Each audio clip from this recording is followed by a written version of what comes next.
Ang daya-daya ng mundo. Ako nilang lagi ang talunan. Mabuti pa si Isabel. Siguradong masayang-masaya na siya ngayon. Eddie, ikaw na. Ikaw na ang babae na pinagpala sa lahat. Balang araw, magiging masaya din ako. At ikaw naman ang iiyak. Hindi ako papayag na habang buhay na lang ako magpaparaya sa lahat. Ay, salamat. Sa tagal ko na nagtatrabaho dito, ngayon mo lang napansin ang kaseksihan at ang beauty ko. Bagay ba sa akin, Leo? Ha? Ang sabi ko, kung bagay ba sa akin. Hindi yung tinitingnan mo ako na parang ngayon ka lang ulit nakakita ng maganda at... ganito rin ba ka-sexy ang asawa mo noon? Oo naman.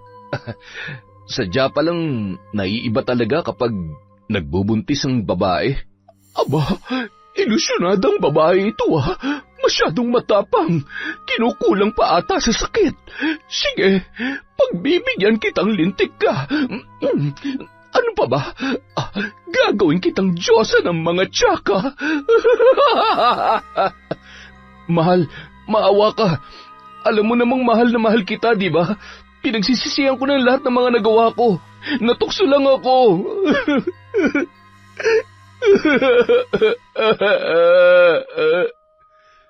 Taon 2006,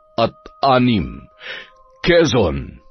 Bandang 8:00 ng gabi, habang nag-uusap sa harap ng malaking bahay sina Leo at Sabel, mahigit 1 taon ng sekretarya sa opisina ng punerarya ng kanyang boss at kasintahan na si Leo, ang dalaga. Sa edad niya noon na 28 taong gulang ay naipakita niya na ang kanyang husay sa pamamalakad ng punerarya. Alam mo, nagpapasalamat talaga ako sa Diyos na dumating ka sa buhay ko. Isa kang malaking blessing sa lahat ng tauhan ko dito sa punerarya. Ginagawa ko lang naman ang trabaho ko. Tsaka, hindi ba mas masaya magtrabaho kapag maayos ang lahat? Tapos, maganda rin ang samahan ng mga empleyado. Tsaka, kapag pinakikitunguhan mo yung mga tauhan mo ng maayos, edi gagawin din nila na maayos ang trabaho nila. Tama ka dyan. Alam mo, yan na natutunan ko sa'yo eh. Ay. Ikaw naman kasi, masyadong mainitin yung ulo mo. Noon yun, pero hindi na ngayon. Sabel, gusto ko lang din malaman mo na mahal kita. Ayaw ko nang magsayang pa ng oras kaya gusto ko sana magpakasal na tayo. Kasal? Seryoso ka ba? Oo naman. Mukha ba ako nagbibiro? O baka naman ayaw mo. Masyado ka namang matampuhin. Siyempre gusto ko. Talaga? Oo. Oo, opo, yes. Magpapakasal ako sa'yo. Ayos! Hindi mo lang alam kung ilang beses ko nang gustong subukan mag-propose sa'yo. Kaya lang, wala eh. Natatakot ako na baka... Ano? Na baka mabusted ka? Ganun ba? Habang nag-uusap ang dalawa, napapunas na lamang ng luha si Beth.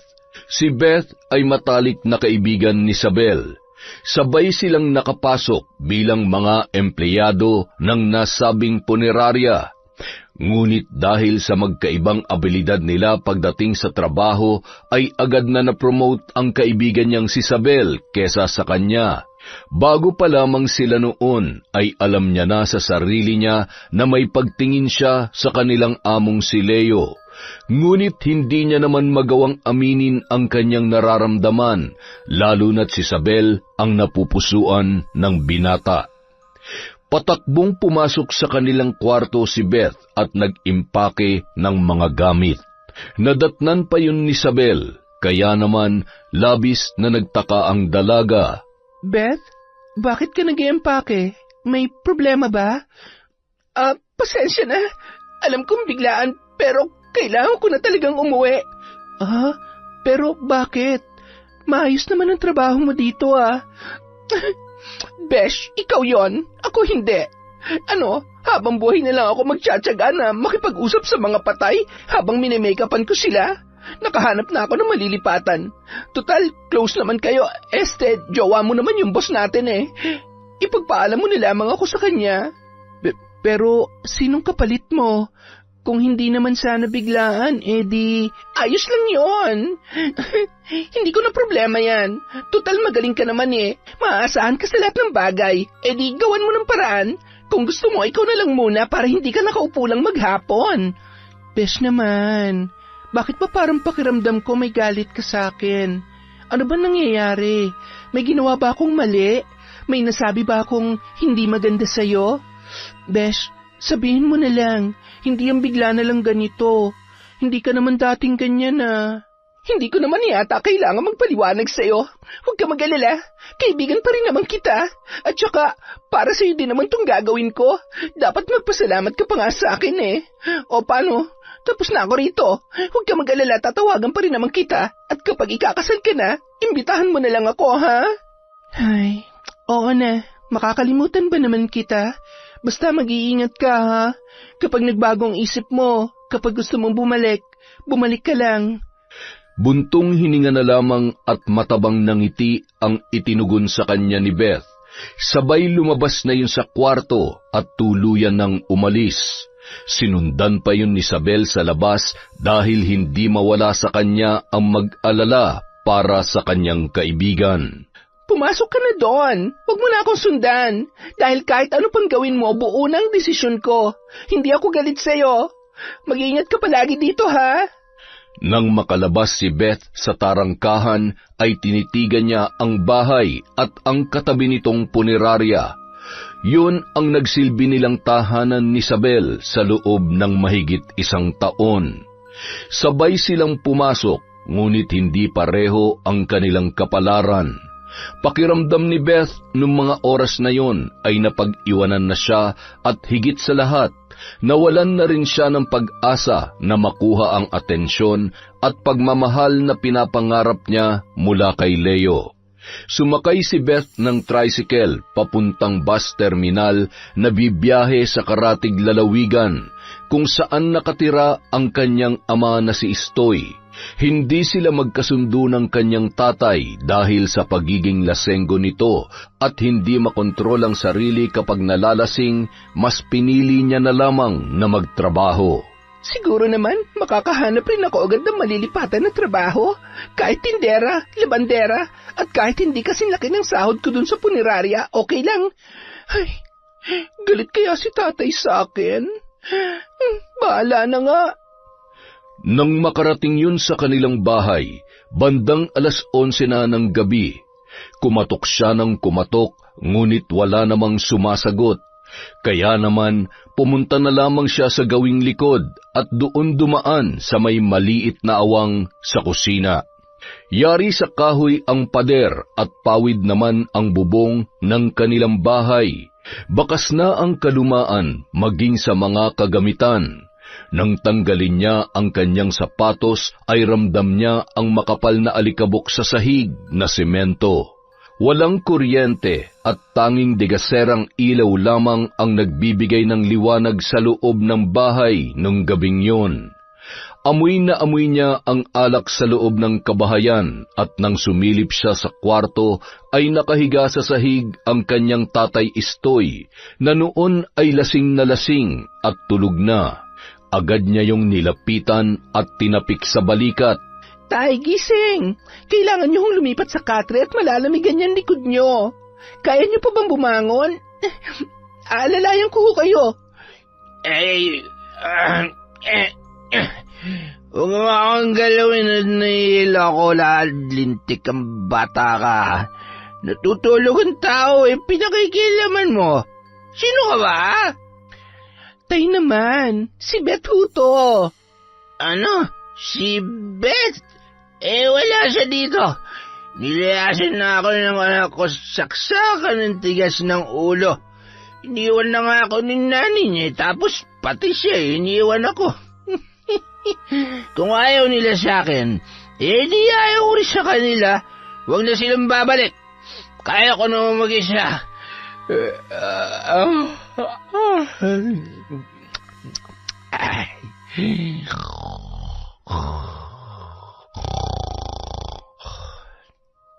Ay, ang tigas naman kasi ng ulo niyo eh. Hindi ako nagtataka kung bakit iniwan tayo ni nanay. Pero hindi ko rin maintindihan kung bakit iniwan niya ako sa'yo. Wala ba siyang pakialam sa akin? Sarili niya lang talagang iniisip niya. Ay, ang malas ko naman talaga. Sa magulang, sa trabaho, at pati sa love life. Akalain mo sa dinami-dami ng pwede magustuhan ni Sir Leo, yung best friend ko pa talaga. Ay, maigi na rin yung umiwas ako at baka kung ano pa magawa kong mali at magkasala pa ako. Kinuha ni Beth ang isang kumot at ipinagpag. Napabuntong hininga pa yon, sabay na pabahin dahil sa alikabok ng kumot na batid niyang matagal nang hindi nalalabhan. Tinupi niya yun na maayos at pilit na isinapin sa likod ng kanyang ama. Inaantok na rin ako. Sa sala na lang muna ako matutulog. Siguradong maalikabok din yung higaan ko eh. Bago lumabas ng kwarto ng kanyang ama, ay marahan niya munang tiningnan yun.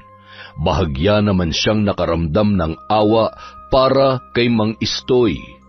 Hayaan nyo, Tay. Ngayong nandito na ulit ako, susubukan kong tiisin yung ugali nyo. Ay, masyado lang din akong nagpadala sa sama ng loob ko eh. Sa mga bagay na hindi nyo kayang ibigay dahil mahirap lamang tayo. Lagi ko kayong sinisisi sa lahat.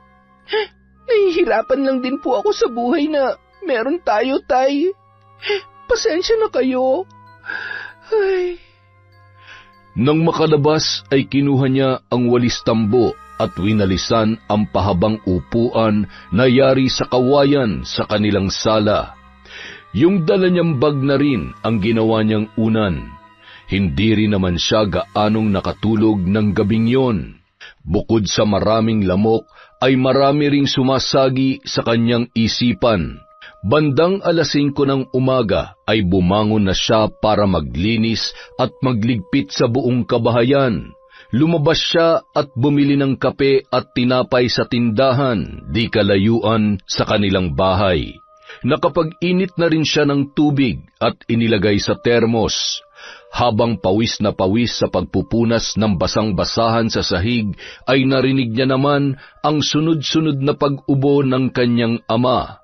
Tumungo siya sa may pintuan ng kwarto at sinilip si Tatay Istoy na noon ay nakaupo at hawak ang kumot na animo ay nagtataka. Akalain mo yon? Nakapagsapin pa pala ako ng higaan kagabi.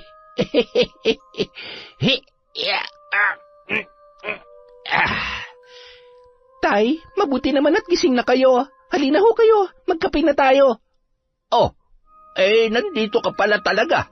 Akala ko ay nananaginip lamang ako kagabi. Ano nakain mo't naalala mong umuwi? Dito na ho muna ako maghanap ng trabaho. Meron naman po siguro ako mapapasukan dito. Para ho, nababantayan ko kayo. Nangangayayat na ho kayo, Tay eh.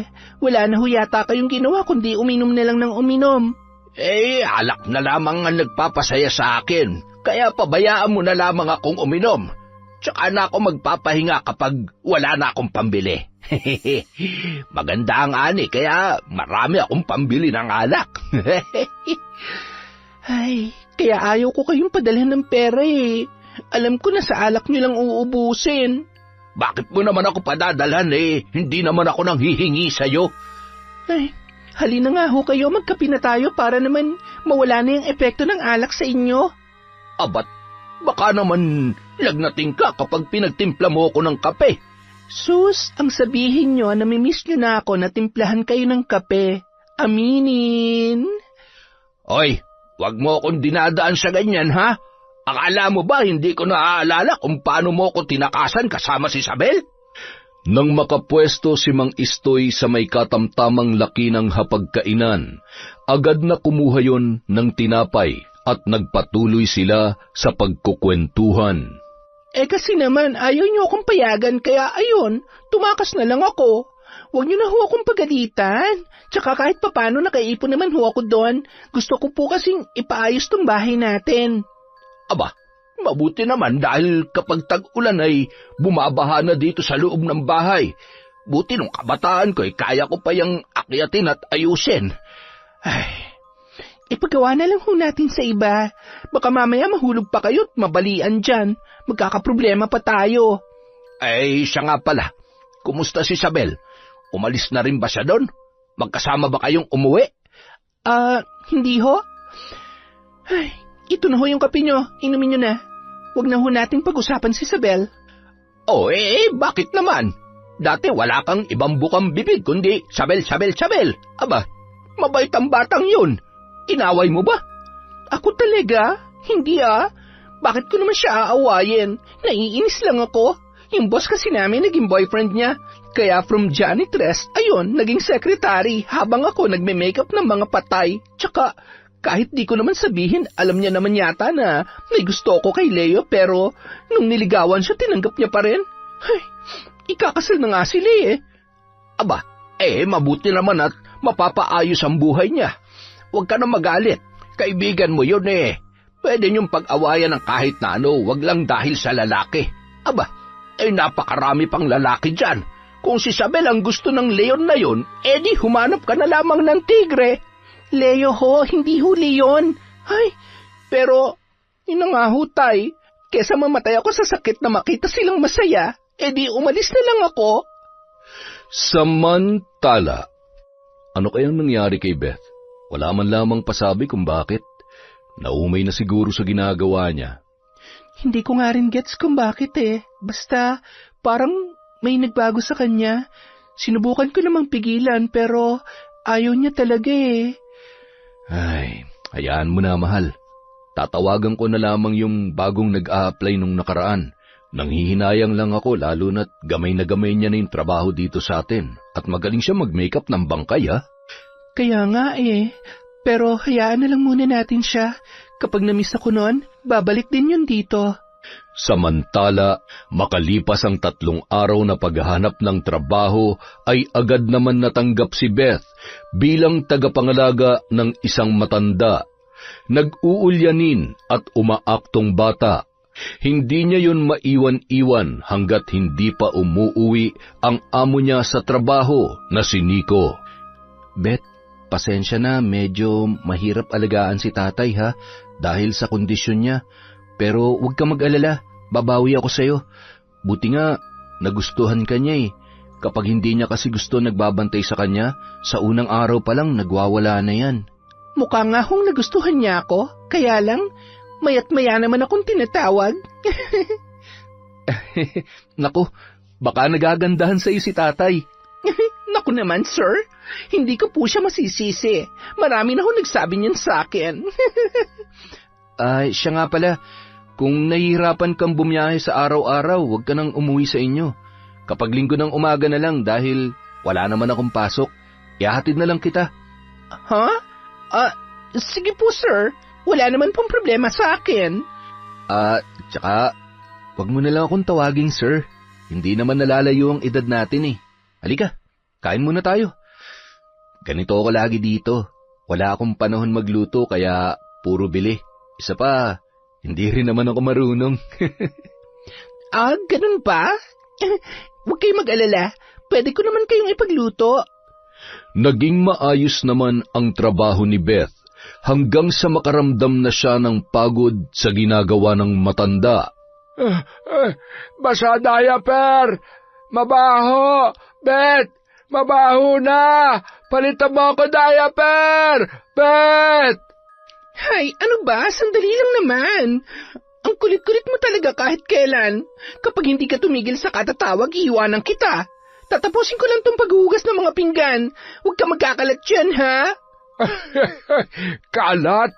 Hindi pa naman kalat tayo ko, Sandali. Gusto mo kalat, ha? Sige, ayaw mo palitan bago?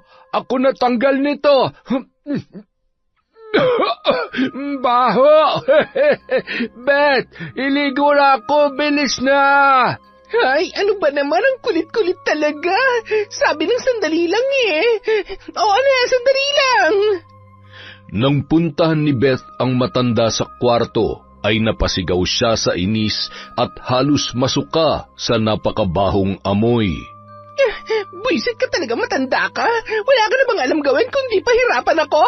Bakit ba kasi hindi ka marunong maghintay eh? Aray, sakit naman nun. Tama na, huwag ka nagagalit. Salbahe, sumbong kita kay Nico. Subukan mo na magsumbong. Hindi lang yan ang mapapala mo sa akin. Hindi mo ba nakikita? Napakadugyot mo. Wala ka nang ginawa kundi pahirapan ako. Tumayo ka dyan. Naririnig mo? Bilisan mo at pumunta ka sa banyo. Ay nako. May mga pagkakataon na sadyang hindi mapigilan ni Beth ang kanyang sariling emosyon.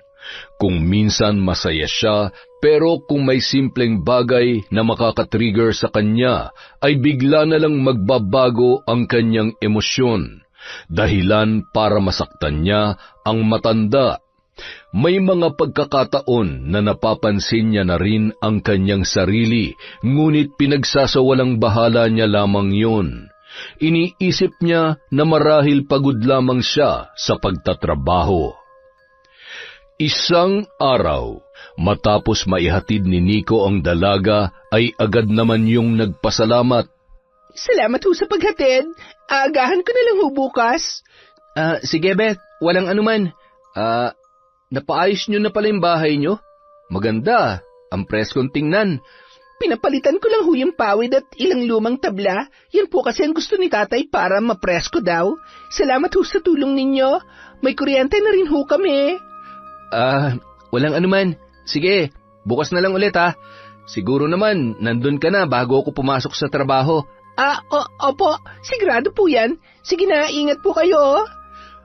Agad naman nang umalis ang binata sakay ang kanyang kotse.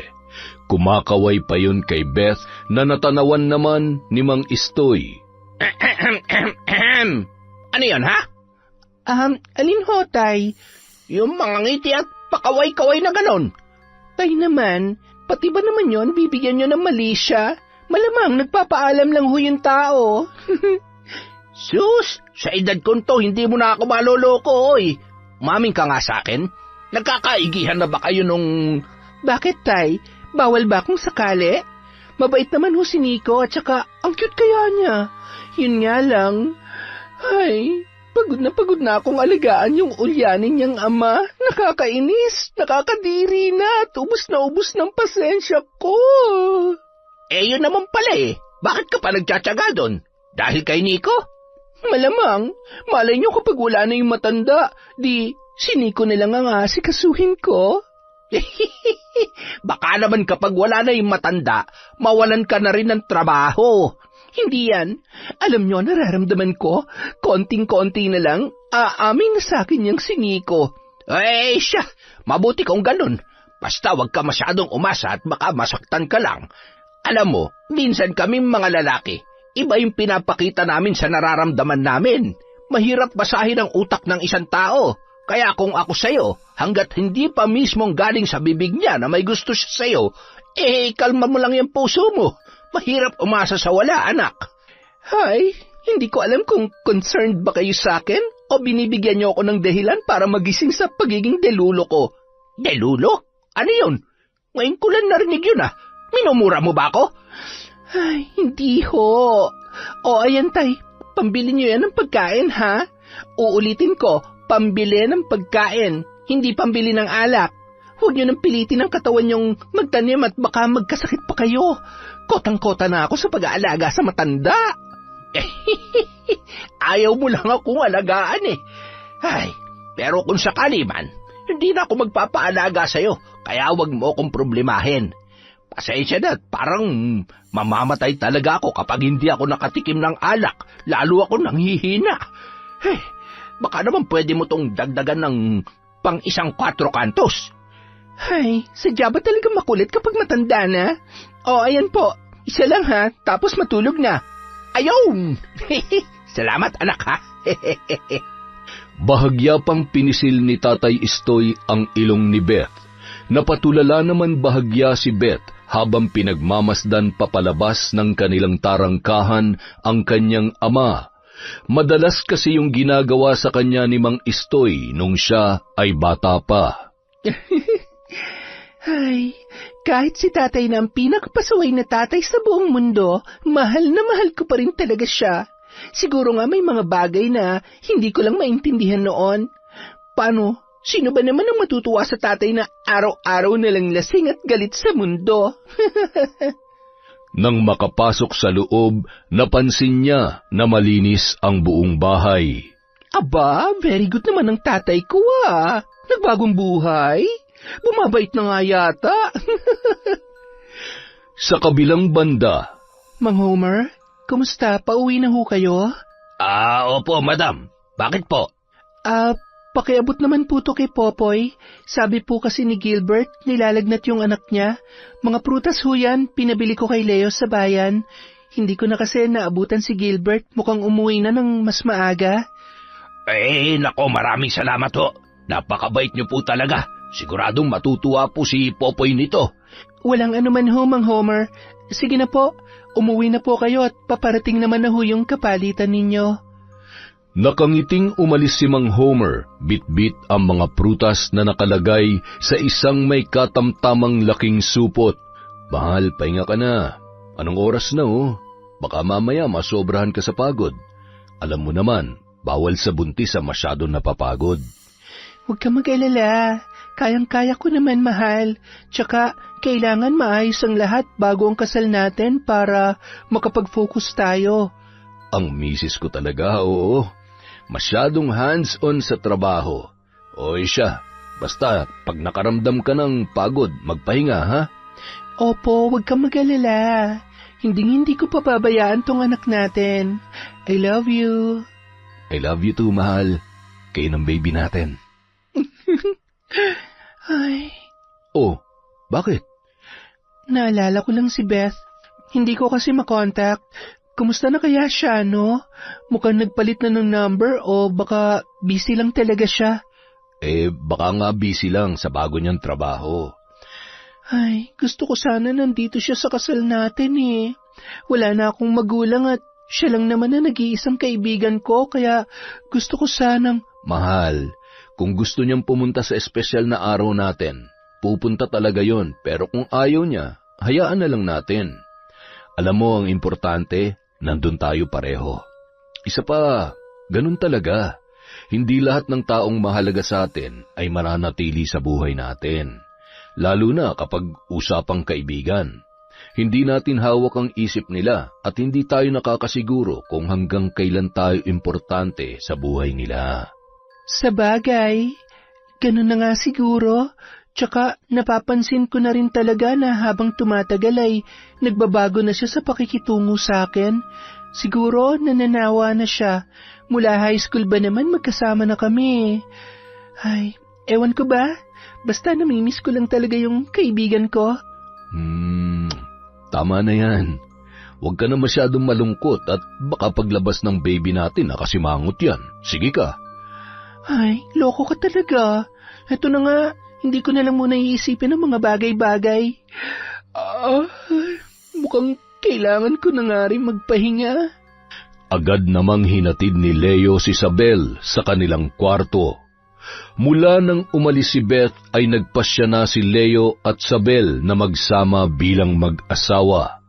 Habang nag-aasikaso ng kanilang kasal ay patuloy pa rin ang magandang pamamalakad nila sa punerarya at nakahanap na rin naman sila ng kapalit ni Beth bilang taga-ayos ng mga patay matapos iembalsamo.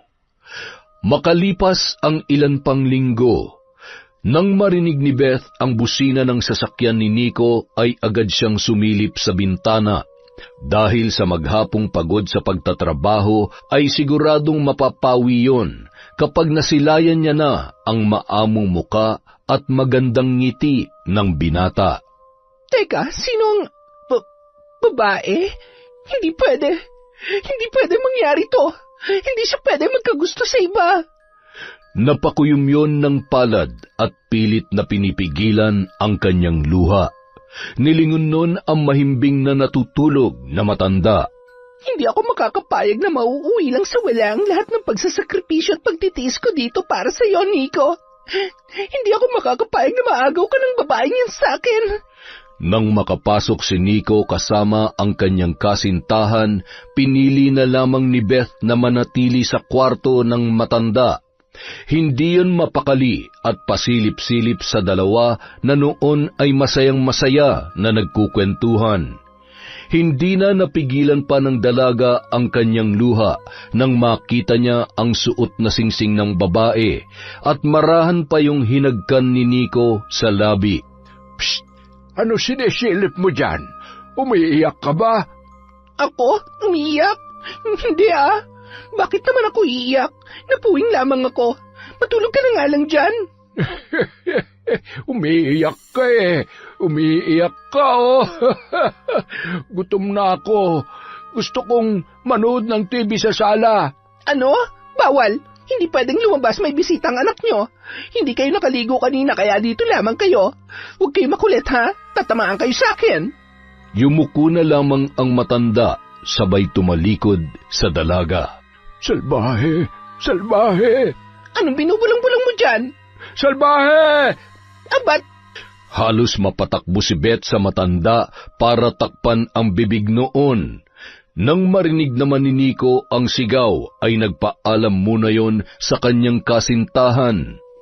Bakit sumisigaw si Tatang? Ano po? Gusto niya kasing lumabas at manood ng TV. Sabi ko may bisita kayo kaya hindi pwede. Tatang, dito na lang ho kayo manood. O, ayan, wag hong makulit, ha? Salbaheng babae! Salbahe! Tatang, masama naman yan Mahal na mahal kaya kayo ni Beth. Alam niyo ba na siya lang ang bukod tanging tumagal sa inyo? Kaya wag na kayo nagagalit. Siya nga po pala, kasama ko si Eunice. Nagkabalikan na ho kami. Si Eunice? Mabait at magandang babae yun. Asan siya? Pwede ko ba siya makausap? Nang tawagin ni Nico si Eunice, masaya yung pumasok at nakipagkwentuhan sa matanda. Kitang-kita ni Beth ang saya sa mukha ni Nico habang pinagmamasdan ang kanyang ama at ang kasintahan nito. Halo-halong emosyon at matipid na ngumiti lamang siya bago lumabas ng kwarto at huminga. Hindi pa siya nakakalayo nang bigla siyang tawagin ni Nico. Beth, pwede mo ba kaming ipagluto? Kung okay lang? Sige ho, wala naman hong problema. Ano po bang lulutuin ko? Ikaw nang bahala. Hindi naman mapili sa ulam si Eunice Salamat ha. Tumango na lamang ang dalaga at dumiretso na sa kusina. Hindi naman mapili sa ulam si Eunice Mga biset. At ginawa pa akong kusinera. Kung lagyan ko kaya ng laso ng pagkain ng Eunice na yan, lahat na lang ba na lalaki mamahalin ko mapupunta sa iba? Bakit ba hindi ako? Bakit ako na lang lagi ang hindi nagugustuhan at hindi napipili? Ano bang mali sa akin? Nagpatuloy pa rin yon sa kanyang ginagawa. Mabilis niyang natapos ang paggagayat. Paulit-ulit niya pang nililinisan ang lababo at halos pati ang kamay niya ay magkanda sugat-sugat na sa kakakuskus noon.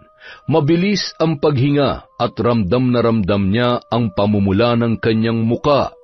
Habang nakasalang ang kanyang nilulutong ulam, ay umupo muna siya nang maramdaman ang panlalamig ng kanyang paa at kamay.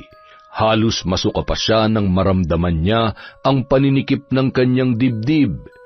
Pilit niyang pinapakalma ang sarili ng mga sandaling yun, hanggang sa tinapik ni Nico ang kanyang balikat at tiningnan siya nito sa muka. Okay ka lang? Kanina pa kita tinatawag, parang hindi mo ako naririnig. Tsaka, bakit parang pawis na pawis at namumula ka? Katatapos ko lang kasing maglinis ng lababo. Medyo maalinsangan din kasi dito. Nakasalang na po pala yung ulam na ipinapaluto nyo. Sige na po, tatawagin ko na lang kayo kapag luto na. Okay. Sure ka? Okay ka lang? Oo naman. Lagi naman akong okay. Nang matapos magluto ay agad naman na yung naghain at sabay-sabay na silang kumain. Nanatili na lamang siyang nakayuko at tila ba walang nakikita na kasama sa hapagkainan. Pagkatapos ng mahabang gabing yun, nang makaalis na si Eunice, ay tila ba nabunutan siya ng malaking tinik sa kanyang dibdib. Ano ba? Bakit pa ako nasasaktan ng ganito? Baliw ka ba? Tama si tatay. Mas masakit umasa sa wala. Kung alam ko lang na mangyayari to, sana hindi na lang ako nagtiyaga dito. Para mailabas lahat ng sama ng loob, ay kumuha pa yon ng 2 beer sa ref at dinala sa kanyang kwarto. Nakaawang ng kaunti ang pinto noon at nang sinilip ni Nico ang dalaga, ay halos paubos na ang 2 bote. Mukhang may pinagdadaanan si Beth. Kawawa naman. Baka namimiss niya ng tatay niya o di kaya baka hiniwalayan siya ng syota niya. Ang daya-daya ng mundo. Ako na lang lagi ang talunan. Mabuti pa si Isabel. Siguradong masayang-masaya na siya ngayon. Eddie, ikaw na. Ikaw ng babae na pinagpala sa lahat. Balang araw, magiging masaya din ako. At ikaw naman ang iiyak. Hindi ako papayag na habang buhay na lang ako nagpaparaya sa lahat. Kinabukasan, paggising ni Beth, naramdaman niya na ang bigat ng kanyang pakiramdam. Rinding-rindi siya sa boses ng matanda sa tuwing tinatawag siya noon. Hindi rin siya mapakali. Gusto niya lang maglinis ng bahay. Pinaliguan niya rin ang matanda at napapaaray yun dahil sa lakas ng kanyang pagkakahilod, pero tuloy-tuloy lang siya na parabang walang naririnig at pakialam sa nangyayari sa kanyang paligid. Ilang sandali pa, Ano ba? Kalilinis ko lang sa'yo tapos nagkalat ka na naman. Pagod na ako. Tumayo ka dyan. Linisin mo sarili mo dun sa banyo. Tumayo ka sabi. Ano? Hindi mo ba ako naririnig? Tama na! Masakit! Ayaw ko na sa'yo! Bakit? Ayaw mo sa akin? Akala mo ba gusto ko magpakahirap na mag-alaga sa'yo, ha? Kung ayaw mo sa akin, mas lalong ayaw ko sa'yo. Beth, tama na. Sinasaktan mo si tatay. Kaya pala niya sinasabi na ayaw niya sa'yo dahil sinasaktan mo siya. Kailan pa yan? Alam mo bang pwede kitang ipakulong sa ginagawa mo? Sinasahuran kita na maayos tapos ito lang palang ginagawa mo sa kanya? Umalis ka na! Nico, makinig ka sa akin. Sorry, hindi ko naman sinasadya. Magpapaliwanag ako, pakiusap. Sapat na nakita ko. Hindi to gawain ng matinong tao. Umalis ka na ngayon din. Kung hindi, ipapadampot kita sa pulis. Umiiyak na tumakbo si Beth papunta sa kanyang kwarto at nagmamadaling kinuha ang kanyang mga gamit. Patakbong lumabas ng bahay at wala sa sariling naglakad papalayo. Napaupo yun sa isang tabi at pinilit na pinapakalma ang kanyang sarili bago sumakay ng tricycle.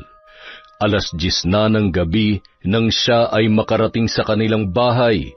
Nagtataka pa siya kung bakit bukas na bukas pa rin ang kanilang pinto. Bigla naman siyang kinabahan at nagmadaling pumasok sa loob. Tatay, sabi ko na nga ba lasing na naman kayo eh. Nilapitan niya yon para gisingin sa mahimbing na pagkakatulog, pero wala naman siyang naamoy na alak.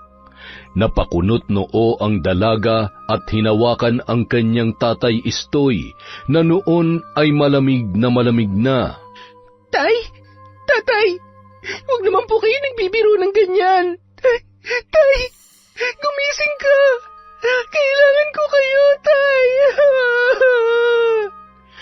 Lalo lamang nadagdagan ang sakit at bigat ng kanyang pakiramdam nang nawala na rin sa buhay niya ang kanyang ama.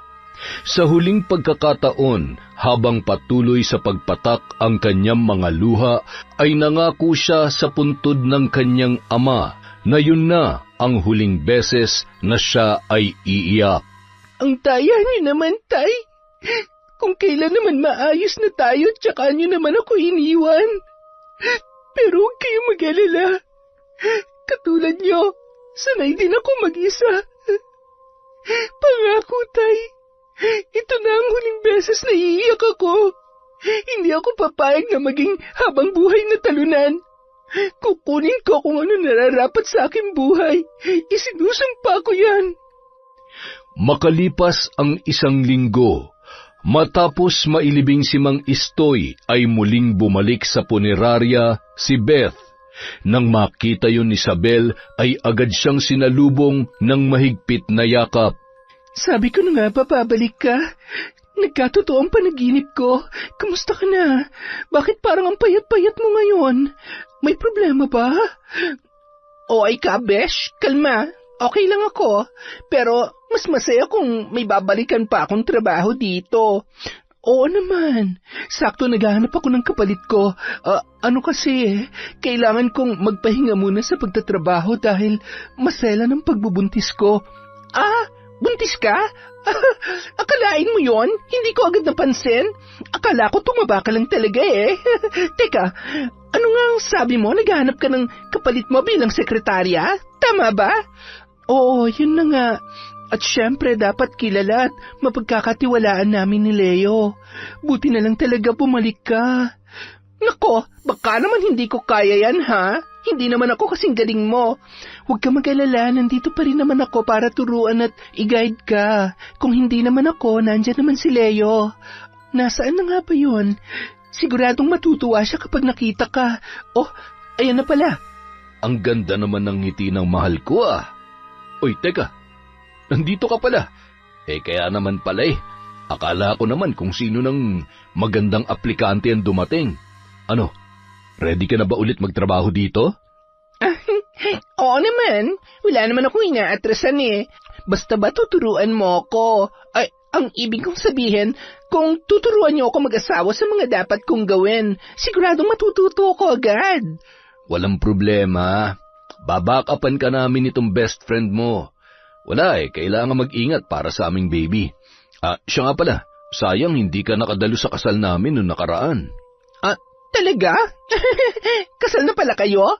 Mukhang nahuli nga ako sa balita Paano, ilang beses kitang tinatawagan pero hindi ka naman makontak. Mas masaya sana kung nandun ka. Charotera ka, te. Ayos lang yon. Ang importante natuloy yung kasal nyo. Congrats Masayang-masaya ako para sa inyo. Lalo na sa'yo, Beshi. Magpakasaya ka dahil lahat ng meron ka ngayon ay makukuha ko rin sa tamang panahon at pagkakataon. Beshi, halika na. Ihahatid kita sa kwarto mo. Hoy, okay ka lang? Ha? Oo, okay lang ako. Ano nga yun?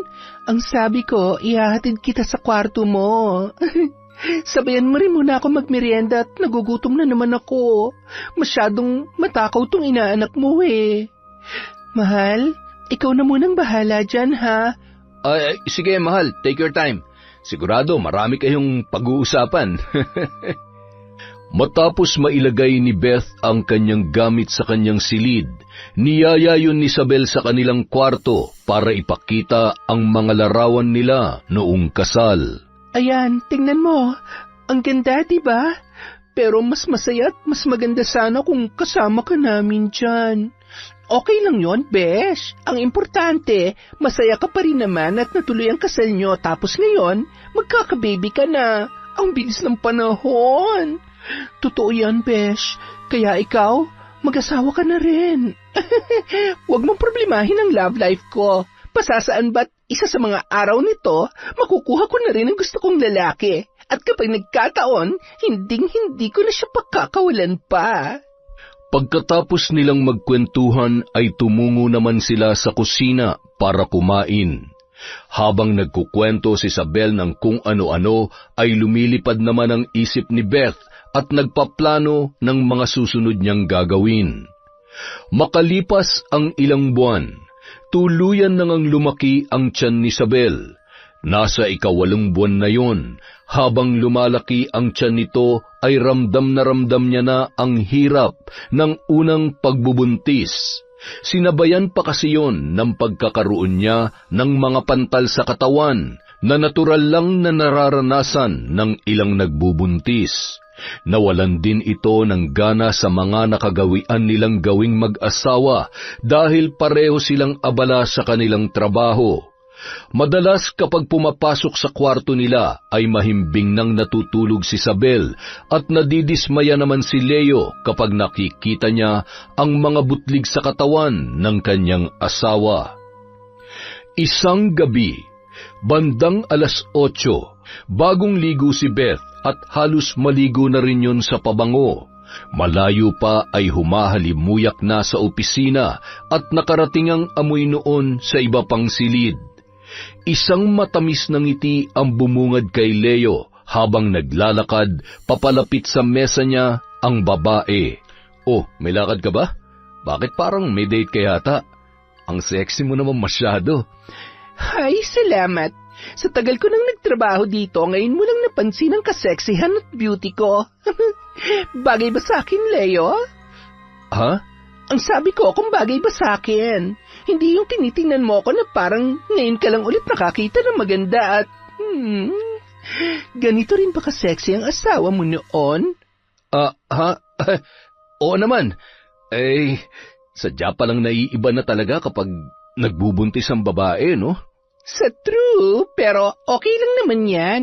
Kahit sino namang lalaki, medyo madidismaya kapag ganun kalosyang at maraming katikati ang katabi niya at yayakap-yakapin mo sa gabi, hindi ba? Okay lang naman yun.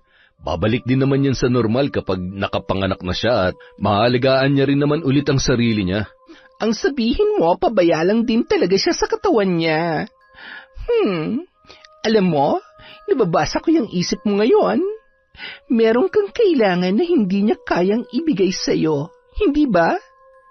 Alam mo, Leo, kung imumulat mo lang ang mga mata mo, makikita mo na nandito lang sa harap mo ang hinahanap mo. Akma niya sanang hahalikan si Leo, ngunit bahagya siyang itinulak ng lalaki. Beth, ano ba? Hindi tama yung ginagawa mo. May asawa ko. Kaibigan mong asawa ko. Tapos, ano naman ngayon? Alam mo, wala naman akong balak sabihin sa kanya kung sakaling pagbigyan kita ngayon sa gusto mo. Gusto ko ba o baka naman ikaw may gusto? Okay, sabihin mo na kung ano gusto mong sabihin. Ano? Ayaw mo ba talaga, Leo? Minsan nang mangyaring ganitong pagkakataon. Hindi ka ba nalulungkot? Kasi ako... Bago pa man matapos sa pagsasalita si Beth, ay agad siyang sinunggaban ni Leo ng mapusok na halik. Nang mga oras na yon ay napaatras si Mang Homer at Gilbert sa kanilang nakita, kaya bumalik na lamang sila sa silid kung saan sila nag-eembalsamo ng patay. Diyos ko, kawawa naman si Ma'am Sabel. Wala siyang kalam-alam sa ginagawa ng asawa at kaibigan niya. Nababaliw na siya para ipagpalit si Madam sa kaibigan pa mismo nito. Kita mo naman yung suot ng babae. Kita na ang kaluluwa Sino ba naman ang hindi matatangay sa ganon? Isa ka rin, tay. Isumbong kaya kita kay nanay. Hindi rason yun kung mahal niya ang asawa niya kahit maghubad yung babae sa harap niya. Hindi niya papatulan yun. Ay, magtrabaho na nga lamang tayo. Sana lang ay malaman na ito ni Isabel bago pa mahuli ang lahat. Baka isang araw pagising niya wala na ang asawa at negosyong pinaghirapan niya dahil sa ahas niyang kaibigan. Kinabukasan, habang naglalakad-lakad sa labas ng bahay si Isabel at nagpapaaraw ay masaya siyang binati ni Mang Homer. Malapit na po yata kayong mga anak. Ang laki na ng tiyan niyo at namamanas na rin yung paa ninyo. Oo nga po, Mang Homer. Sana nga po lumabas na siya at hirap na po talaga ako pero kailangan ko po itong tiisin. Ay, pasasaan ba't makakaraos din naman po ako? Tama ka dyan. Palagi ka lang magdasal at mag-iingat. Tinapik ni Mang Homer sa balikat si Isabel at napabuntong hininga. Sabay tiningnan niya sa mata ang babae na tila ba punong-puno ng awa. Mag-iingat ka sa mga taong nasa paligid mo. At bantayan mo na maayos ang mga bagay na para sa'yo, lalong-lalo na ang asawa mo.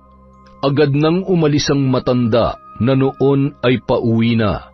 Napaisip naman si Isabel at biglang kinabahan sa sinabi ng matandang embalsamador. Kaya naman agad siyang pumasok at pasimpleng nagbamasid sa opisina ng kanyang asawa, kung saan abalang nagtatrabaho ang kaibigan niyang si Beth. Kapansin-pansin ang kakaibang tinginan at mga ngitian ng dalawa. Pilit pa ring pinakalma ni Isabel ang kanyang sarili dahil kinakailangan niya ng sapat na ebidensya sa kanyang hinala nung mga oras na yun. Napahawak siya sa kanyang tiyan nang makaramdam ng bahagyang pagkirot, kaya pinili niya na lamang na bumalik sa kwarto para makapagpahinga at makapag-isip-isip. Pagsapit ng gabi, habang nakatalikod sa isa't isa ang mag-asawa na nakahiga sa kanilang kama, ay para namang dinadaga ang dibdib ni Isabel. Gustong-gusto niya nang tanungin ang asawa, ngunit may kung anong pumipigil sa kanya. Hinayaan niya na lamang na dumaloy ang mga nagngingilid niyang luha sa kanyang mga mata at nagpanggap na mahimbing nang natutulog.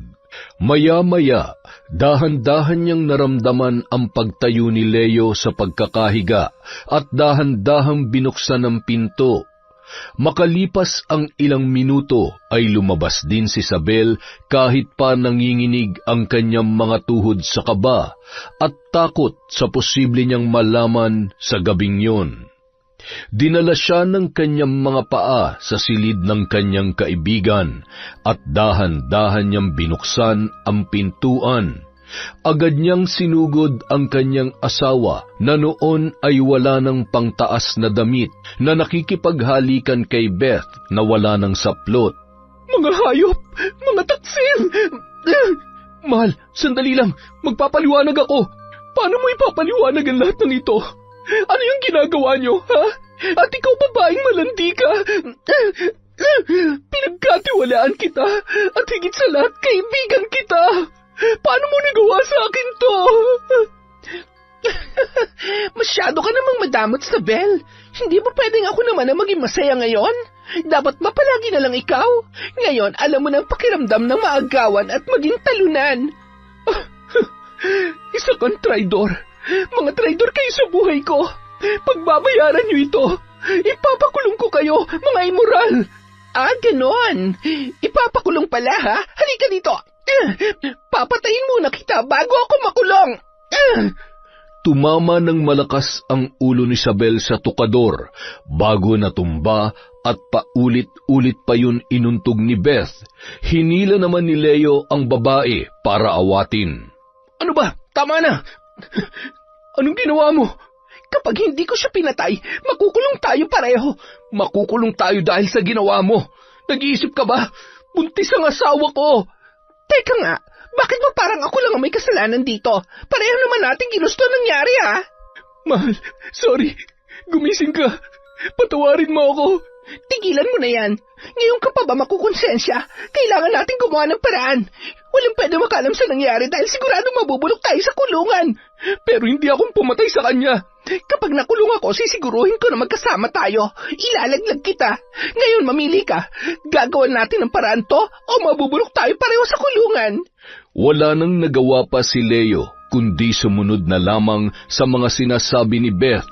Binalot nila yun ng kumot at dinala sa isang lote kung saan ibinabaon ang dugo at mga laman loob ng mga patay matapos embalsamuhin.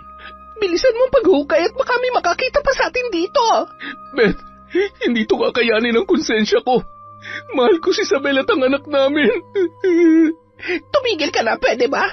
Kung gusto mo samahan mo ang asawa at anak mo sa hukay. Ano, gusto mo? Sabihin mo lang. Para kang si Rajan. Paano mo ba nagagawang tumawa sa ganitong sitwasyon? Hindi mo ba nakikita? Nakapatay ka. Mamamatay tao ka. Huwag ka nga magpanggap na santo dahil ikaw rin naman ang punot dulo ng lahat ng ito. Uulitin ko, hindi mangyayari to kung hindi ka pumatol sa akin. Tsaka huwag kang praning. Huwag ka mag-alala, Leo, dahil kapag ako naging asawa mo, kayang-kaya kong higitan si Isabel. Ayaw mo ba nun? Malaya natin magagawa ang gusto natin. Kung natatakot ka, bakit hindi na lang natin ibenta ang punerarya at magpakalayo-layo tayo? Hindi ba? Samantala. Tay, halika. Si Boss at si Beth, nakita ko silang papunta sa lote na may dalang patay. Hindi ko alam kung sino, basta ibang kutob ko. Kailangan natin malaman kung sino yun. Ay, Diyos ko po, huwag naman sana. Kahit malakas ang buhos ng ulan, sinuong yon ng mag-ama mapuntahan lamang at mahukay ang ibinaon na bangkay ni Beth at Leo sa loteng yun. Bilisan mo, Gilbert. Masyado na malakas ang ulan. Hindi rin nila pwedeng malaman na nandito tayo at may alam tayo sa nangyari. Nang mahukay ay agad nilang binuksan ang kumot na nakapulupot sa katawan nito. At nang makita nila ang duguang muka at ulo ni Isabel, ay napahagulhol ang dalawa. Ngunit ilang sandali lamang ay biglang nagkamalay ang babae.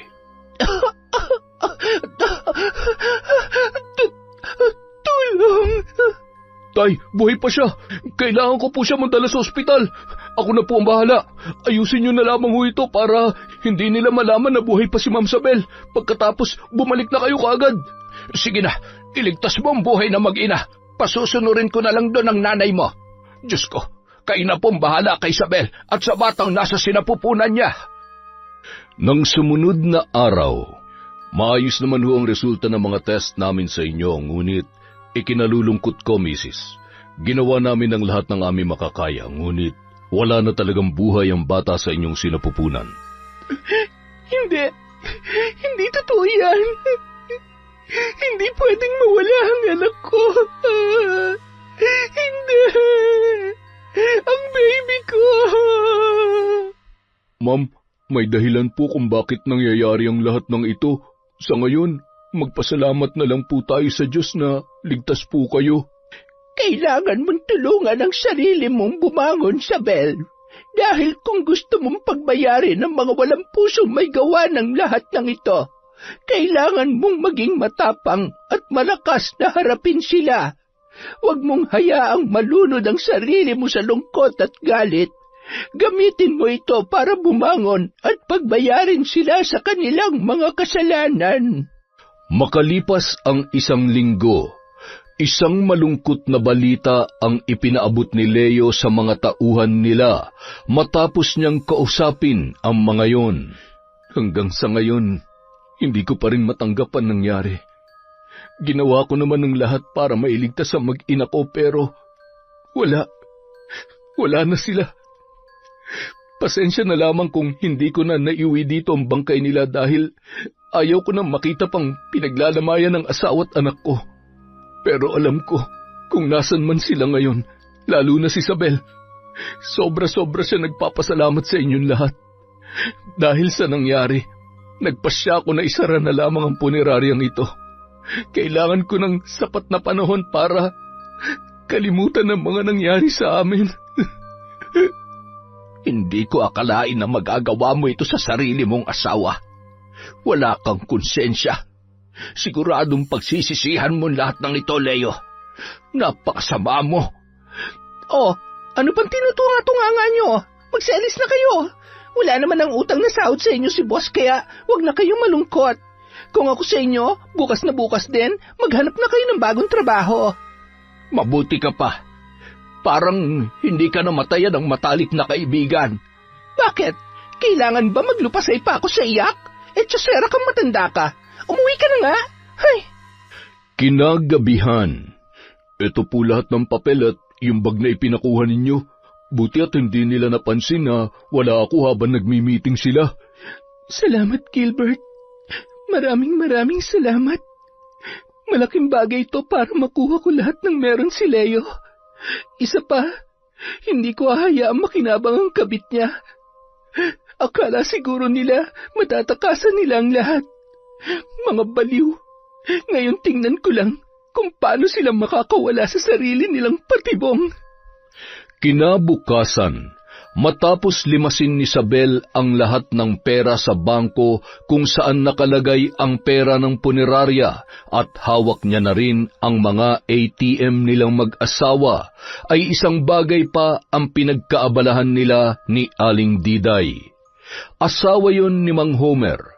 Doon muna siya pansamantalang naninirahan, lalo na at ang mga yon ang naging katuwang niya upang pagbayarin sina Leo at Beth sa kanilang mga naging kasalanan. Gwapo naman pala talaga itong asawa mo, kaya naman siguro'y nasilaw itong higad na kaibigan mo. Ay, ibang klase. Dati ay sa pelikula ko lamang napapanood ang mga ganito. Hindi ko sukat akalain na mangyayari sa isang mabuting taong katulad mo. Anong gusto mong gawin ko sa kanila? Tuluyan ko na ba? Hindi po. Patayin natin sila ng dahan-dahan. Gusto kong makita silang nahihirapan, gumagapang sa hirap at sakit. Gusto kong magmakaawa sila sa harap ko habang unti-unti silang inuusig ng kanilang konsensya. May konsensya ba ang mga ito? Parang wala naman.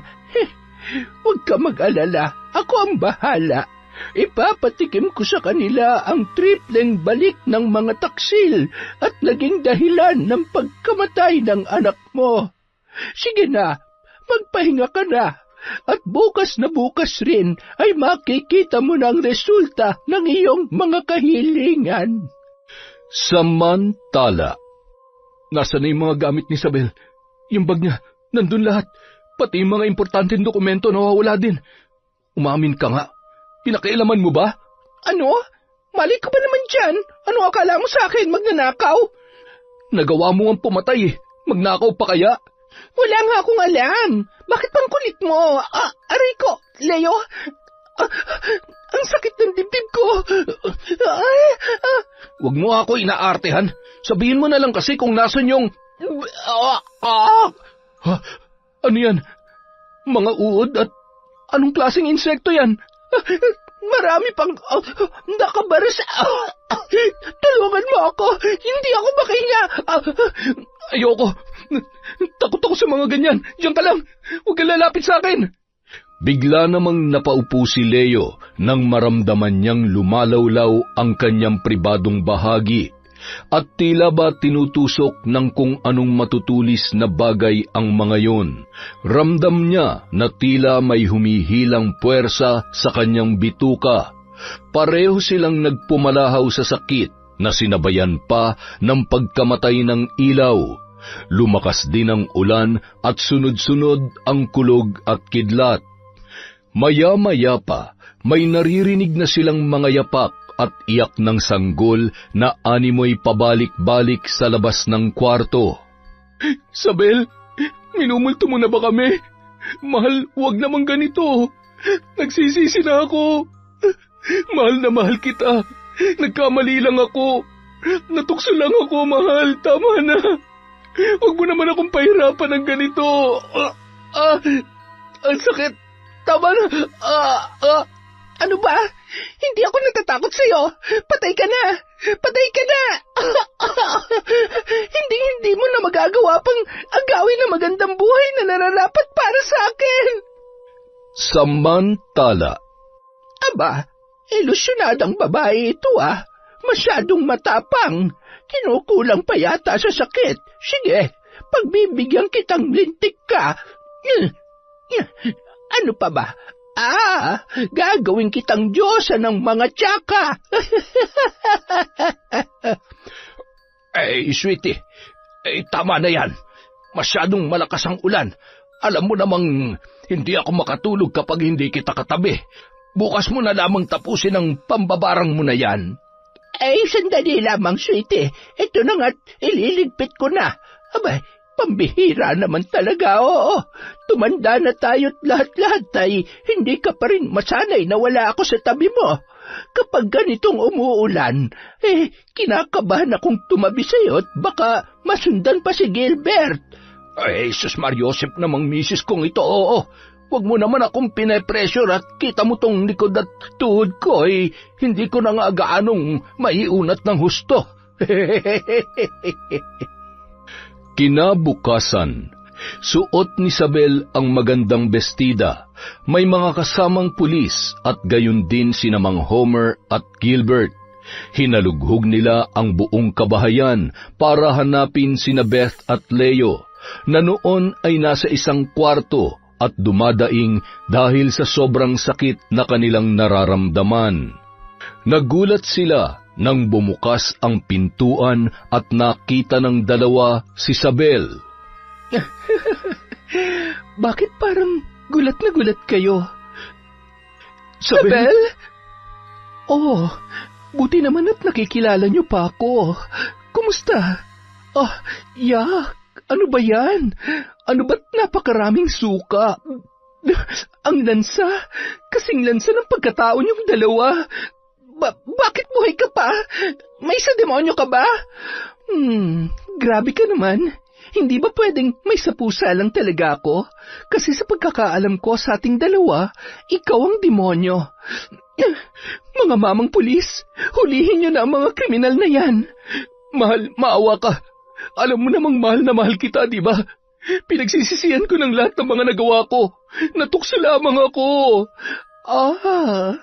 Nakakaawa naman ang asawa ko.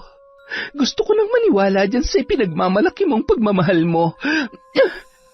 Hindi ka ba kinikilabutan sa mga sinasabi mo? Namatay ang anak natin dahil sa ginawa ninyo. Pinagtangkaan niyo ang buhay ko at hindi ko makakalimutan kung paano niyo ako inilibing ng gabing yon para takasan ang mga kasalanan ninyo. Hindi ko kayo mapapatawad kahit lumuha pa kayo ng dugo.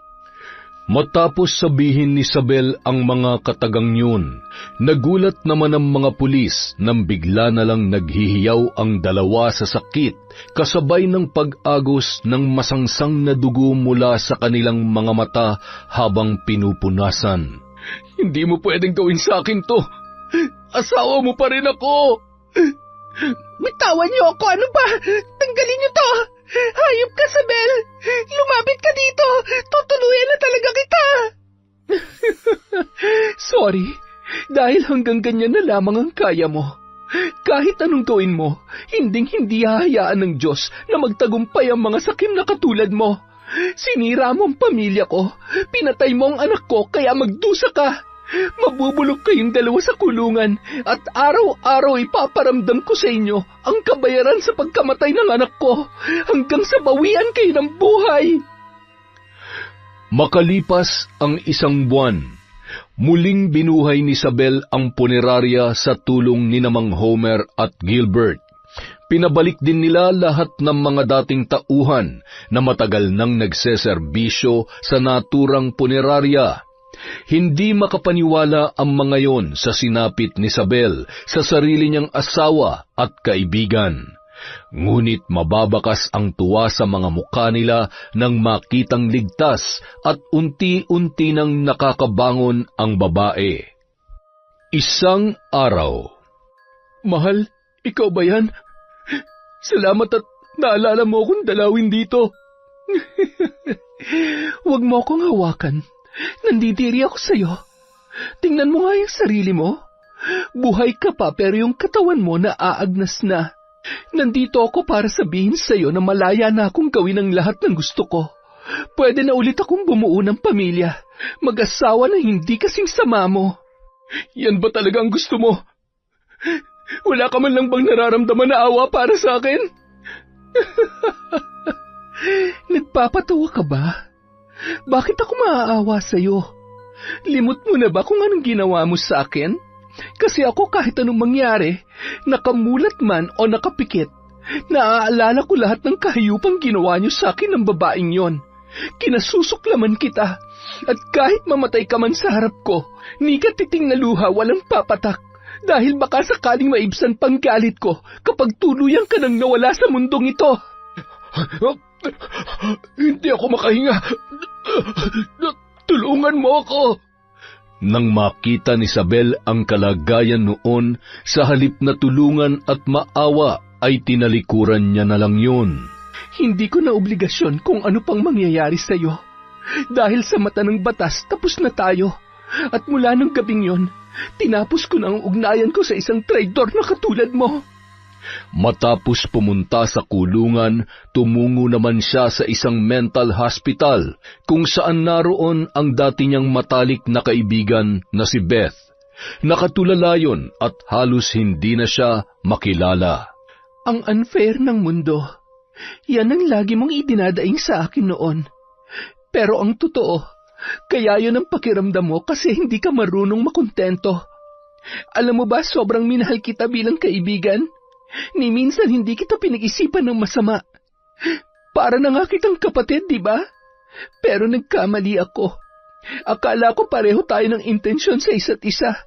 Akala ko kaibigan talaga kita pero isa ka palang ahas. Kaya kung ano man ang pinagdaraanan mo ngayon, kulang pa yan. Sana nga naalala mong lahat eh. Sana hindi ka pinapatulog ng konsensya mo sa lahat ng mga kasalanan mo. Humakbang na patalikod si Isabel nang biglang nagsalita si Beth. Sorry.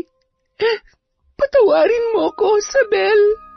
Nilingon niya lamang yon at tinitigan ang malalim na mga mata ni Beth habang patuloy na kinukutkot noon ang mga sugat sa kanyang kamay. Sana ganun lang kadaling burahin lahat ng kasalanan mo sa akin. Sana may babalik din ng buhay ng anak ko sa paghingi mo ng kapatawaran.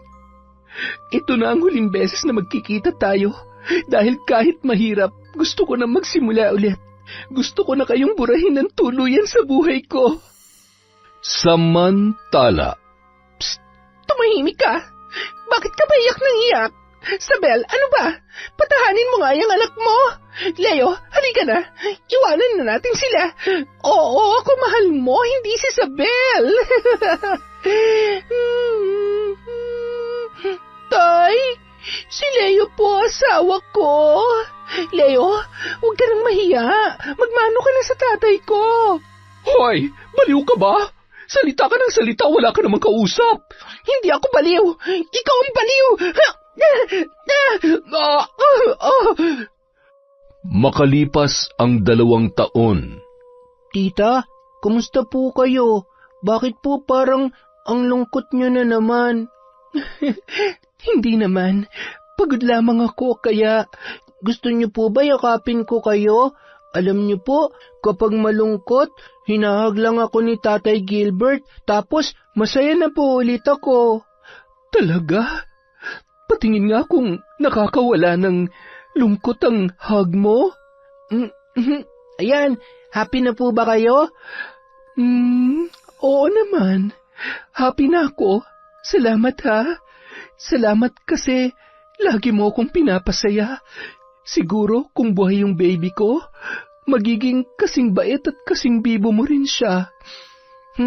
Hindi po ata effective yung hug ko sa inyo. Baka kailangan nyo rin ng hug ni Tatay Gilbert. Ha? Ikaw talagang bata ka. Hindi pwede yon. Ikaw lang ang pwedeng i-hug ng tatay mo kasi anak ka niya. Pero sabi po ng teacher ko, pwede natin i-hug yung mga love natin. Sabi po ni tatay, love ka niya eh. Ay, nakalimutan ko. Lagot.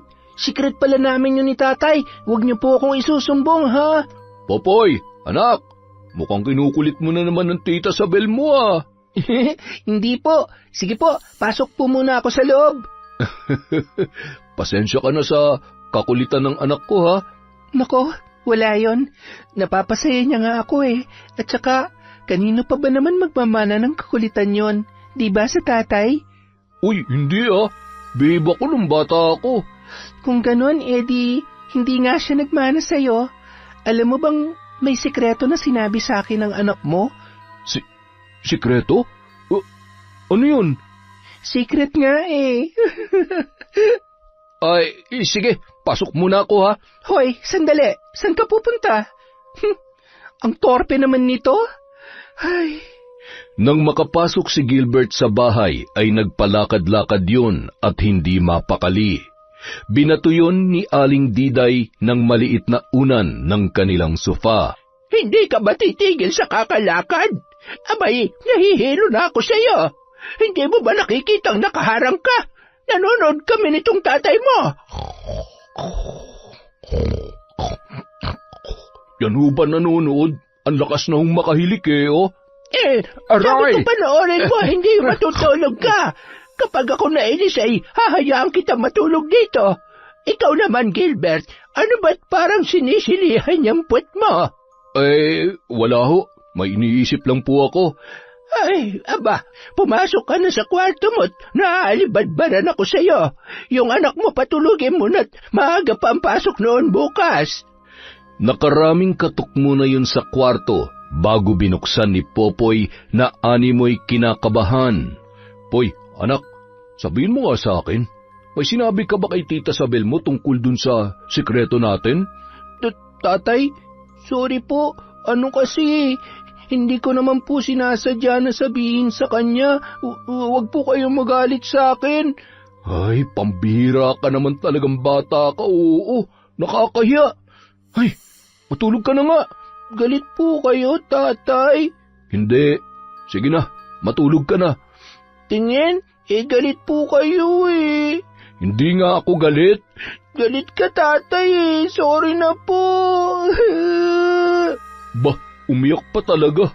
Tahan na, magagalit pa ang lola mo kapag narinig kang umiyak nun. Ilang sandali lamang ay agad nang nagbukas ng pinto si Aling Diday. Bakit umiiyak ang apo ko? Pinalo mo ba? Pinalo ka ba ng tatay mo, apo ko? Hindi po. Gilbert, umayos ka. Malilintigan ka sa akin. Nanay talaga, mas mahal pa yung apo niya kaysa sa akin. Dati ako kapag umiyak, pinapalo niyo na ako agad eh. Tapos tong apo niyo ayaw niyong paluin. Aba, nagrereklamo ka ba? Hindi naman ho sa ganun. Sinasabi ko lang. Ay, kinaumagahan. Gilbert? Hoy, ano ba? Iniiwasan mo ba ako? Ay, hindi ah. Bakit naman kita iiwasan? Ano ba yun? May iuutos ka ba sa akin? Sus, kunwari ka pa. Ang sabihin mo, iniiwasan mo talaga ako. Ay, oo na. Pasensya na. Alam ko namang, alam mo na yung totoo. Kalimutan mo na lang yun. Bakit naman? Dahil ba hindi yung totoo? O naduduwag ka lang? Ay, syempre, totoo. Kaya lang, alam ko namang hindi pa itong tamang panahon. Alam kong hanggang ngayon ay hindi ka pa rin handa na kalimutan ang nakaraan mo. Baka nga, sa kabila ng lahat, mahal mo pa rin si Leo eh. Ano ka ba naman? Matagal nang patay si Leo. Ay, sa totoo lang, hindi madaling kalimutan ng lahat, pero nagpapasalamat ako dahil nagawa ko. At hindi totoong mahal ko pa rin siya hanggang ngayon. Kung ang buhay may hangganan, ganun din ang pag-ibig. Nakakalungkot isipin, pero yun ang totoo. Minsan, mahal talaga tayo ng tao at mahal din naman natin, pero hindi pa rin tayo nakakasiguro. Ang tamang tanong kasi ay hanggang kailan tayo mahal ng mga taong mahal natin. Darating at darating kasi ang panahon na susubukin ang isang relasyon. May darating na bago, mas nakahihigit, mas kamahal-mahal, kaya nakakalimutan tayo.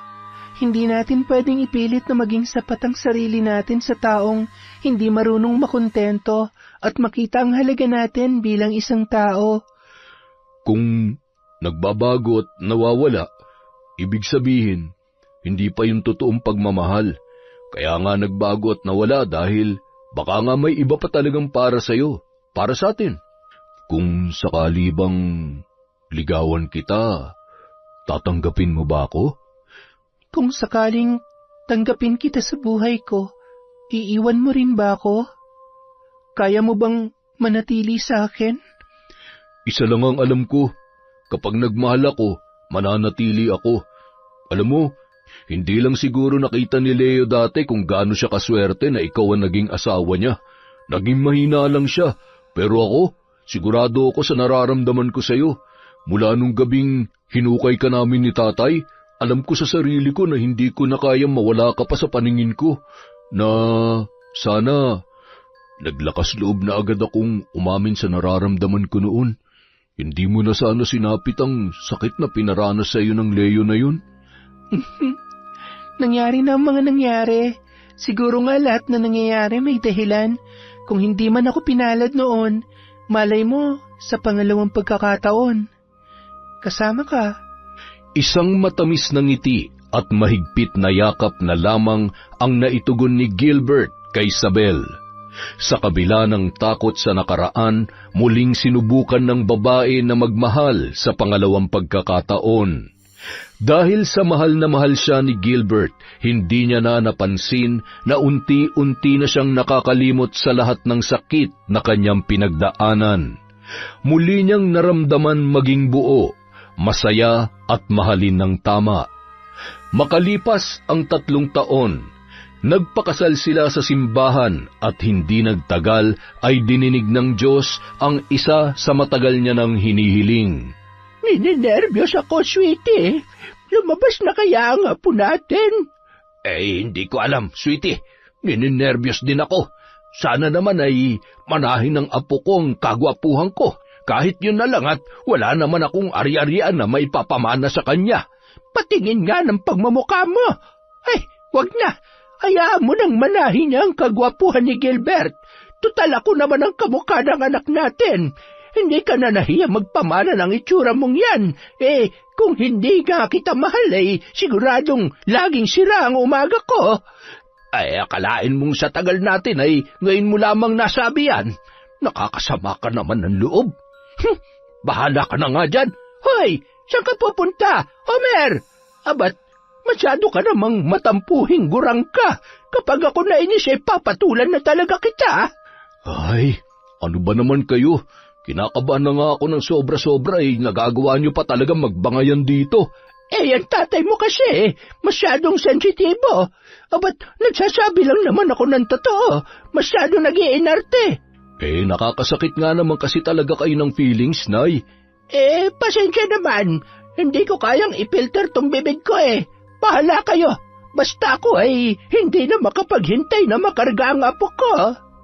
Makalipas ang 3 oras. Abat, ang apo ko, manang-mana sa pinagmanahan, para lamang akong nakaharap sa salamin. Ay, sweetie, galit ka pa ba? Huwag ka na mag-inarte dyan. Lumapit ka na dito. Masyado ka naman nagtatampo, hindi na bagay sa edad mo. Tingnan mo itong apo natin. Hindi ba? Sabi ko sa iyo Apo, ang lola mo, huwag kang matatakot sa lola mong yan, ha? Kita mo, sama talaga ng shhh! Sasabat pa Baka mamaya magulat itong apo mo. Ay, pambirang buhay ito. Kayong dalawa talaga. Ay, nako, kahit kailan. Kumusta ka na, love? Sobrang nag-alala na ako kanina. Ako rin naman, pero nilakasan ko ang loob ko para sa anak natin at para sa mahal na mahal kong asawa. Thank you, love, ha? Masayang-masaya ako. Sana makauwi na tayo at sigurado ako na matutuwa si Popoy. Yun! Ang ganda ng kwento. Tsaka, grabe yung mag-asawang matanda, nakakatawa, di ba? Dahil dyan, meron tayong shout-out. Simulan po natin kay Lent TV2. Namiss ka po ng kwentong enteng. Hi kay Pureza Tagiwalo, kay Maria Thiris Alimios. Hi kay Girl Tesay. Hello kay Jeneline Jacobe, kay Ruby Mar Policarpio at Alvin Alejandro. Hi kay Barhel del Rosario. Hi kay Mel Ryan Bolanos. Hello din po kay Mirna Ranrio, Sachong Viñas Tricano Maribel Orpilia family from RV Tiong. Hi po kay Ana Hapina, kay Leia Albao, kay Josephine Ordiz, kay Rhea Marimar at Virgie Gail. Hi po kay Maria Benitez, kay Belen Malbas, sa Office 2 family, Philp, Dolly, Erica, Patrick, Janet at Randy from Track Capacity. Hello po kay Josefina Fuelias, kay Delia Alion, kay May Espiritu, kay Margie Banosong. Hi kay Sara Cañete, kay Ed Tito, Boss Ate Jean at Boss Deng from Junel Fuentes.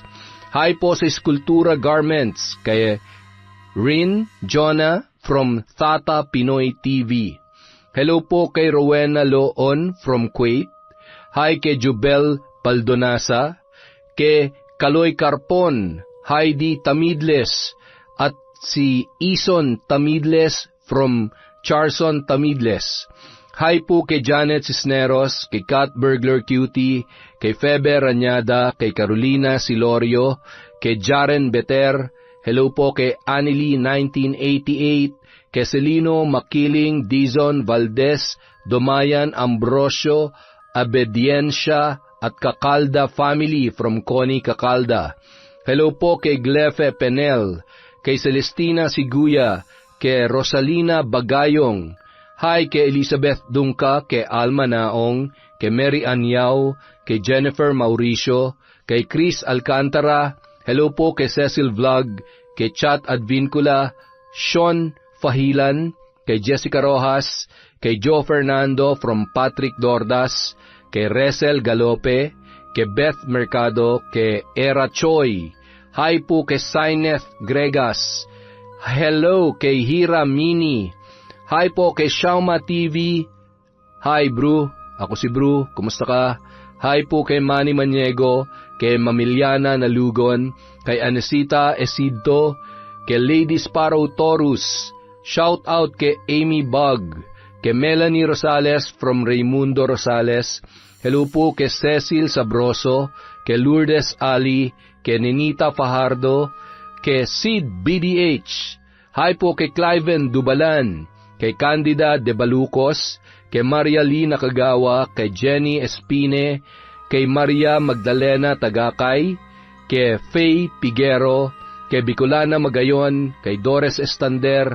Hello po kay Mercedita Balana Reyes, kay Ruel Bangabanga, kay Des Limbo, kay Arabella. Hello kay Jessel Colamar, kay Jency, kay Annalisa at Ella Heda from Hong Kong. Hi po kay Dimples Yumi, kay Lucille de Lima. Shout out kay Chloe Abalos, kay Raquel Hasigawa, kay Sharon Makabadbad, kay Jesus Alegre. Hello po kay Miguel TikTok. Hi kay Manuel Arenque from Daisy Dularte. Hi kay Mirna Alfaro, kay Richard Cayon from Wifey Rosalina Bugayong.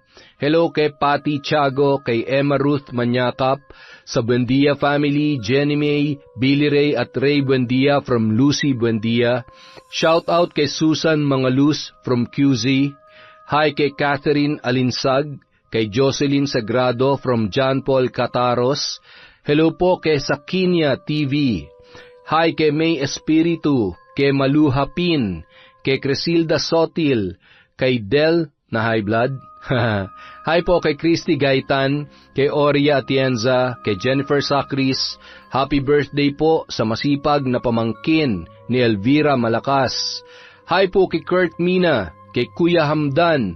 Hello kay Beth sa Garcia family at Hermosa, Bayambang, Pangasinan from Geraldine Eyano. Hi po kay Nelia Badidles. Hi kay Mami from Doha, Qatar, kay Gemma de Ocampo, kay Rain, kay Marisa Villanueva, kay Account. Hi po kay Princess AJ12.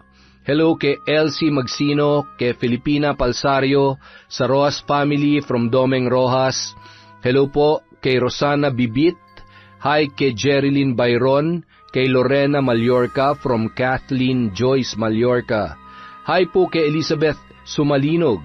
Hi kay I Love Traveled, sa Sevillana Tamagos family from Janice Tamagos. Hi kay Resty Esquivel at Lynn Salvidar. Hello po kay Jennifer Candelario.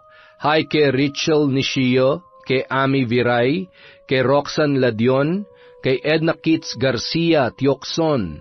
Hi po kay Mary Ann Moralina. Shout out kay Nancy Eligoyo, kay Vilma Bautista, kay Janet Catalogo de Lima, kay Lian Hagos. Hi po sa Blue Ocean Garments from Gumamela, Brazil. Hi po kay Lucy San Jose.